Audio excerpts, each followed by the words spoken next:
পাকিস্তানের সময় ছিল, যদিও পুরা পাকিস্তান আমি কইতারি না, পাকিস্তানের শেষ সময় এলো আমরা জন্ম। পাঞ্জাবি দেখছি না, সুতরাং রাজাকার হওয়ার কোনো সম্ভাবনা নাই। লক্ষ্য করে দেখেন, তবে কিছু কিছু শুনছি 6 আনা দিস্তা আছিল কাগজ, 10 আনা আছিল চাউলের শেষ, এতে আন্দোলন শুরু হলো এত দামে চাল খাবো কেন, 6 আনা দিস্তা কাগজ কিনতাম কেন, আরো কমাতে হবে। শুরু হইল আন্দোলন, দেশ স্বাধীন হইল, চাউলের দাম কমছে তো কাগজের দাম। সোনার বাংলা হইল, কমলো না। এরপরে সবুজ বাংলা হইল, কমলো না। এরপরে নতুন বাংলার নাম দিল, কমলো না। এরপরে আবার 60 দলীয় বাংলা হইল, কমলো না। স্বপ্নের বাংলা হইল, কমলো না। এখন মহাজুটের ডিজিটাল বাংলা, কিন্তু গ্যাসের দাম প্রতি লিটারে 10 টাকা করে বাড়িছে একটা লাখ। আর তোদের কম তেলের দাম বাড়াইয়া দিয়েছে, সব জিনিসের দাম দ্বিগুণ হারে বাড়তেছে। আমরা যদি মনে করি আর একটা সরকার আসলে এরপরে দেখবা এমন অবস্থা হইব, সব বস্তা বইরা ফেলা রাখবো রাস্তার কিনারো, খালি বইরা বইরা লয়ে যা, তেল খালাটা বাইসা দেব, আর বালতি এবং কলসি জগ দিয়া বুড়াইয়া খালি তেল গরো লই যা। এমন ধারণা যদি থাকে তাহলে ভুল। আবার যারা আসবে তারা আরো 10 টাকা করে তেলও বাড়াইব, নিয়ম। কেন?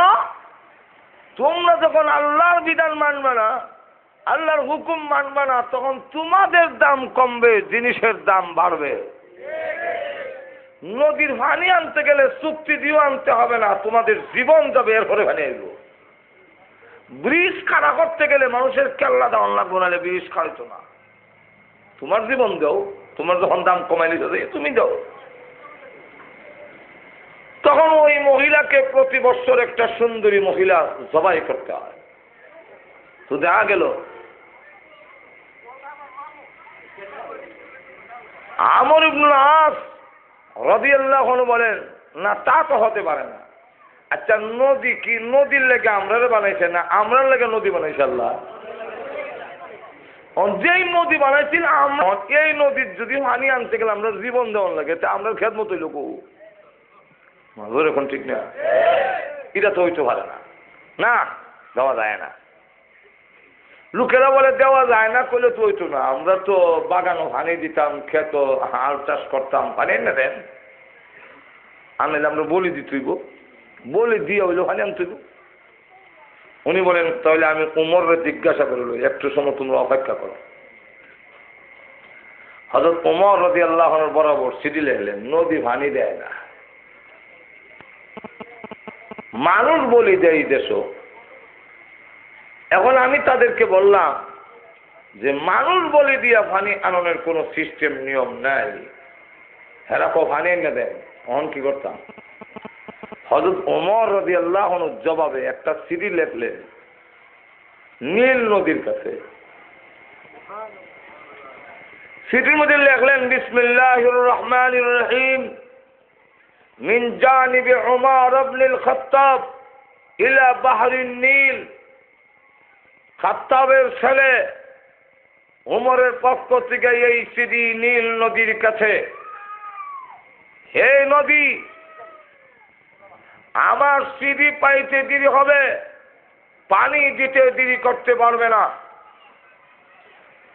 যদি চিঠি পাওয়ার পরেও পানি না দাও, তোমাকে আমি ভরাট করে দেব, আর নদী রাখবো না, কারণ তোমাকে আমাদের কল্যাণের জন্য সৃষ্টি করা হয়েছে। এই চিঠিটা দিলেন আর বললেন, আমর ইবনুল আসকে তুমি নদীর মাঝখানে চিঠি নিয়ে ছেড়ে দিও। আর তো ধরে কন্যাতে আমরা সিডিয়ে পানি দিব তো? হ্যাঁ,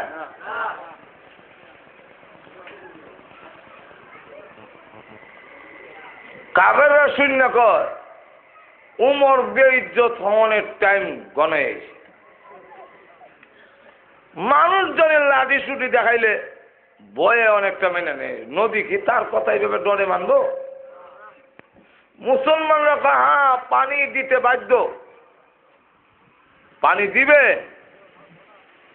কেন? যেহেতু ওমর আল্লাহর কথা মানে, নদী তার কথা মানতে বাধ্য। ঠিক নেই? তবে কিভাবে দেয় এটা দেখুন দরকার। ঠিক না? এটা দেখুন দরকার। আমর ইবনে আস রাদিয়াল্লাহু আনহু যখন এই সিরিনিয়া নদীর মধ্যে ছাড়লেন, সরের মাঝখানে রাখলেন, পানি নাই, কিন্তু রাখতে দেরি, আর রাখার সাথে সাথে আমর ইবনে আস শুকনার দিকে দৌড়ায়, পানিও ওনার পিছনে পিছনে দৌড়ানি শুরু হয়েছে।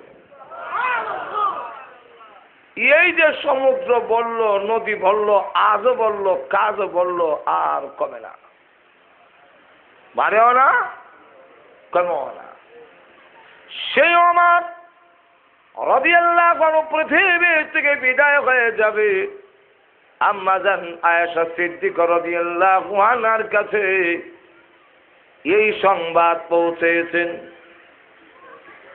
জীবনে যে আরাম করল না, ভালো কাপড় পরিধান করল না, যার জামার মধ্যে 18টা তালিক, দাঁড়াইলেন জুম্মার উদ্দেশ্যে, লোকজনের উদ্দেশ্যে ভাষণ দেবে। ওটা তখন বললেন, ইয়া আইয়ুহান নাস ইসমাউ ওয়া আতিউ, হে লোক সকল আমার কথা মনোযোগ দিয়ে শোনো। এক যুবক দাঁড়িয়ে বলে, আমার আপনার কথা শুনবো তো দূরের কথা, আমার প্রশ্নের জবাব যদি না পাই, এই তরবারি এখন শেষ ফয়সালা হবে। আমি আপনার কাছে জানতে চাই, ইয়ামন থেকে যে রিলিফের চাদর আইছে, আমরা একটা করে চাদর পাইলাম, আপনার গায়ে 2টা চাদর, একটা নিজে পরিধান করে রেখেছেন আর একটা গা দিয়ে রেখেছেন, আপনি 2টা পাইলেন কেমনে? আমরা একটা পাইলে তো আপনিও রিলিফের চাদর একটা বন্ড খাওয়ার কথা, জনগণও রিলিফ খাওয়েন না, আর প্রেসিডেন্ট যে উনিও রিলিফ খাওয়ার উপযুক্ত। সুবহানাল্লাহ বলবেন না? তো রিলিফের চাদর একটা আপনি পাবেন, একটা আমি পাব, আমরা হব, আপনাদের 2টা, তাহলে বোঝা গেল একটা পাইছেন বন্ডকে, আর একটা নিছেন রাষ্ট্রীয় ক্ষমতার বলে। হে ওমর, এই রাষ্ট্রীয় ক্ষমতার অপব্যবহার নবীর এই সাহাবীরা জিন্দা থাকতে বরদাস্ত করবে না। এবার বলুন, আপনার গায়ে যে চাদরটা, এটা জোর করে আপনি দখল করেছেন, এর জবাব না পাইলে আপনার কথা মানব দূরের কথা, এই তরবারি চূড়ান্ত ফয়সালা হবে। এমন কোন কথা আমরা সরকারের বিরুদ্ধে কইলে, কোরআনের বিরুদ্ধে নীতিমালা তৈরি করছে, এটা কইলো